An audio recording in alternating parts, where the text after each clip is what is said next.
बिस्मिल्लाहिर्रहमानिर्रहीम। अस्सलाम वालेकुम। उम्मीद करती मेरे भैन भरा ठीक होंगे। अल्हम्दुलिल्लाह से भी ठीक। अल्लाह पाक तुहानू खुश रखे, आबाद रखे। जब लोग कर दे शुरू सुबह सुबह का टाइम है, दिल कर रहा से मेरा गन्ना चुपन किने चुपना दस दो। आ देखो बड़ा ही जूसी गन्ना, जूसी गन्ना है माशाल्लाह। सूरज देखो, सूरज के ऊपर वाइट वाइट छोटे छोटे बदल ने।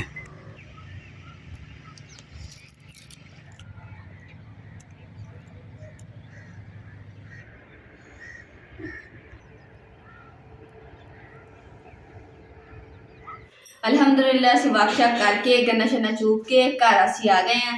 ते इमरान हम तुसी सब्जी वाले फोन कर दो कि 10 किलो गाजर अपने वास्ते रख लो ते अज आपां गजरेला बनाना। हाँ राती आप इरादा बनाया सी कि अज गजरेला बनाना। चलो मैं उन्हें फोन कर देना है। चलो सही। फोन चुक के लिया किथे आ? मेरा अंदर बैग फोन करता हूँ मैं। चलो सही जी। चौधरी साहब हम कॉल कर रहे 10 किलो गाजर दी सोहनी सोहनी लाल लाल गाजर बुकिंग करवा रहे। अच्छा 10 किलो गाजर मेरे वास्ते रखे जे। मैं आ रहा ਤੁਹਾਡੇ ਕੋਲ ਥੋੜੀ ਦੇਰ ਚ, ਅੱਧੇ ਪੌਣੇ ਘੰਟੇ ਤੇ ਮੈਂ ਆ ਕੇ ਗਾਜਰਾਂ ਤੁਹਾਡੇ ਕੋਲ ਲਾਏਗਾ। ਗਜਰੇਲੇ ਵਾਸਤੇ ਲੈਣੀਆਂ ਅਸੀਂ ਹੁਣ ਨਾ ਗਾਜਰਾਂ ਲੈਣ ਜਾ ਰਹੇ ਹਾਂ ਤੇ ਨਾਲੇ ਨਾ ਆਪੀ ਇਮਰਾਨ ਦੀ ਕਜ਼ਨ ਆਪੀ ਹੈ ਨਾ, ਤੇ ਉਹਨਾਂ ਨੇ ਨਾ ਗਜਰੇਲਾ ਬਣਾਉਣ ਨੂੰ ਕਿਹਾ ਸੀ ਤੇ ਉਹਨਾਂ ਜੋੜਾਂ 'ਚ ਨਾ ਮਸਲਾ ਸਵੈਲਿੰਗ ਹੋ ਜਾਂਦੀ ਇਸ ਵਾਸਤੇ, ਤੇ ਉਹਨਾਂ ਨੇ ਕਿਹਾ ਕਿ ਤੁਸੀਂ ਨਾ ਮੈਨੂੰ ਖੁਦ ਬਣਾ ਦਿਓ, ਆਪੀ ਕੋ ਬਣਨਾ ਨਹੀਂ ਸੀਗਾ। ਤੇ ਤੁਸੀਂ ਖਾਸ ਤੌਰ ਤੇ ਆਪੀ ਵਾਸਤੇ ਦੁਆ ਕਰਨੀ ਕਿ ਅੱਲਾਹ ਤਾਲਾ ਆਪੀ ਨੂੰ ਸਿਹਤ ਦੇਵੇ। ਤੇ ਹੁਣ ਅਸੀਂ ਜਾ ਰਹੇ ਹਾਂ ਗਾਜਰ ਲੈਣ। ਮੈਂ ਸੋਚਿਆ ਗਜਰੇਲਾ ਲੈਣ।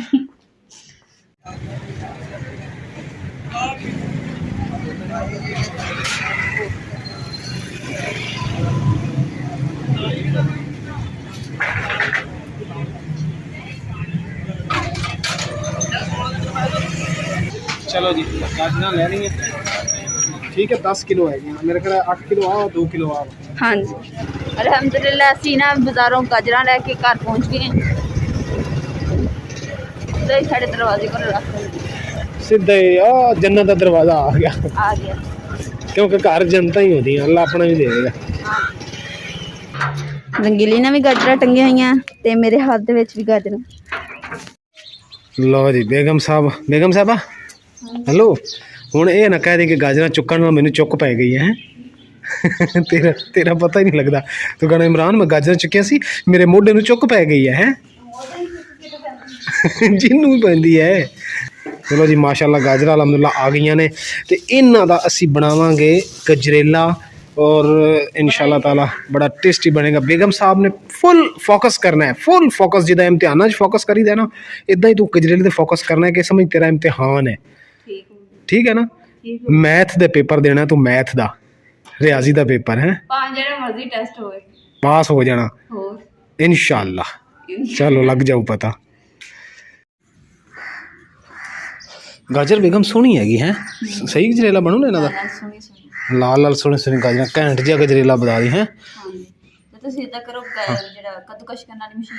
हाँ चलो ठीक है तू ये कर तो मैं कद्दूकश गाजर मशीन जी बाजी लैके 5 मिनट दे विच आया। ठीक है लो जी बेगम साहब मशीन आ गई है। बेगम साहब मैंने लगता धोने वाली है, बाजी ने उदा ही फड़ा दी। लो जी ए साडी कद्दूकश के गाजर कश इनू कहंदे पता नहीं की कहंदे कद्दूकश मशीन है जी। इहदे ते असीं गाजरां बरीक करांगे। हुण इह च लाणी पता नहीं ये लानी किदा, मेरे ख्याल इधर इधू लानी है, इधरों क्या इधरों लानी है। चलो इन धो तो सही ना, फिर देखने किदा लानी है। हाँ माशाल्लाह बेगम ने गाजर कट लियाँ, छिल भी लियाँ, थोड़ी जी रह गई। बेगम मशीन भी धो दी है। ए देखो ये साडी मशीन है पर सानू पता नहीं है चलानी किदा है। बेगम तेनू पता? तेनू भी नहीं पता। चलो कोई ना कोई पुट्ठा सीधा हाथ लावांगे इनू है। शुक्र अल्हम्दुलिल्लाह गाजर जी छिलियां गई हुण इन्हूं मैं धो लैनी।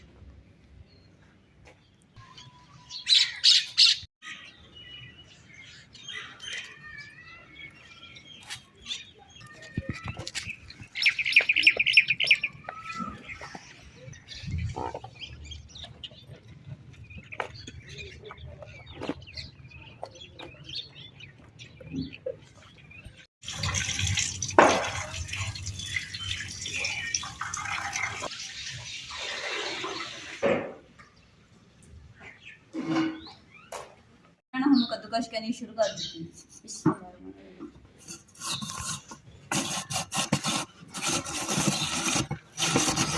छेती कर ले, छेती कर। तेरे को मशीन नहीं चलती नहीं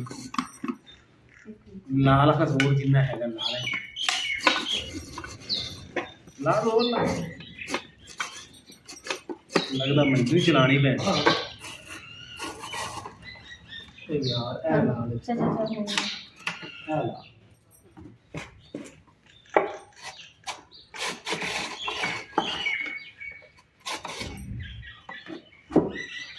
कद्दूकश हो गई वा ते जेड़ा मेरे हाथ ते सट्टां लगियां रगड़े गाजर की नाल दबाया तो हाथ से ही लग गया इन्ने शुक्र है कि बच गया नहीं तो नौ ही सारा लथ जाना जे तां गाजर कद्दूकश होई ना सेम इदां ही मेरी उंगली दा हाल होना सी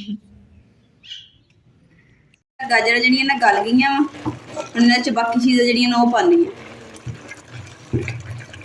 लकड़ा साड़ी बिस्मिल्लाहिर्रहमानिर्रहीम बेगम साहब आ गई है बाजी दे घर वास्ते हुण बना रही गजरेला देखिए इत्थे की जाका बना ਤੇ ਦੇਸੀ ਘੀ ਸਾਡੇ ਕੋਲ ਇੰਨਾ ਕੀ ਸੀਗਾ ਤੇ ਹੁਣ ਬਾਕੀ ਜਿਹੜਾ ਨਾ ਇੰਨਾ ਕੀ ਅਸੀਂ ਆਇਲ ਪਾ ਦਾਂਗੇ ਬਿਸਮਿਲ੍ਲਾਹਿਰਰਹਿਮਾਨਿਰਰਹੀਮ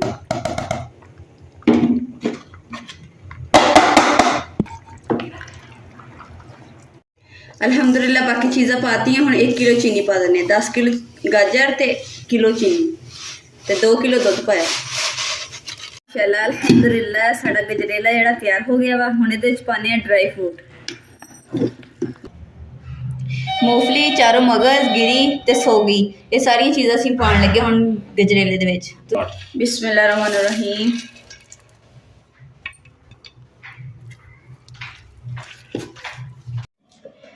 ਅਸੀਂ ਨਾ ਗਜਰੇਲਾ ਜਿਹੜਾ ਮੁਕੰਮਲ ਬਣਾ ਲਿਆ ਵਾ ਤੇ ਬਾਲਣ ਜਿਹੜਾ ਸਾਡੇ ਕੋਲ ਸੁੱਕਾ ਹੈ ਨਹੀਂ ਸੀ ਢਿੱਲਾ ਸੀਗਾ ਤੇ ਇਸ ਵਾਸਤੇ ਜਿਹੜੀ ਆਪੀ ਨੇ ਸਾਨੂੰ ਕਿਹਾ ਸੀ ਨਾ ਬਣਾਉਣ ਵਾਸਤੇ ਅਸੀਂ ਆਪੀ ਦੇ ਘਰ ਗਏ ਆ ਜਾ ਕੇ ਉਹਨਾਂ ਦੇ ਗੈਸ ਲੱਗੀ ਸੀ ਉੱਥੇ ਪਕਾ ਕੇ ਦੇ ਕੇ ਆਪਣਾ ਹਿੱਸਾ ਲੈ ਕੇ ਅਸੀਂ ਘਰ ਆ ਗਏ ਹੁਣ ਅਸੀਂ ਪਲੇਟ 'ਚ ਪਾ ਕੇ ਖਾਣ ਲੱਗੇ ਆ ਦੇਖੋ ਅਲਹਮਦੁਲਿਲਾ ਕਿੰਨਾ ਮਜ਼ੇਦਾਰ ਗਜਰੇਲਾ ਬਣਿਆ ਜਦੋਂ ਮੈਂ ਰੱਖਿਆ ਨਾ ਤਾਂ ਪਤੀਲਾ ਫੁੱਲ ਭਰਿਆ ਹੋਇਆ ਸੀ ਜਦੋਂ ਪਕਾ ਪਕਾ ਪਕਾ ਪਕਾ ਕੇ ਥੋੜਾ ਜਿਹਾ ਰਹਿ ਗਿਆ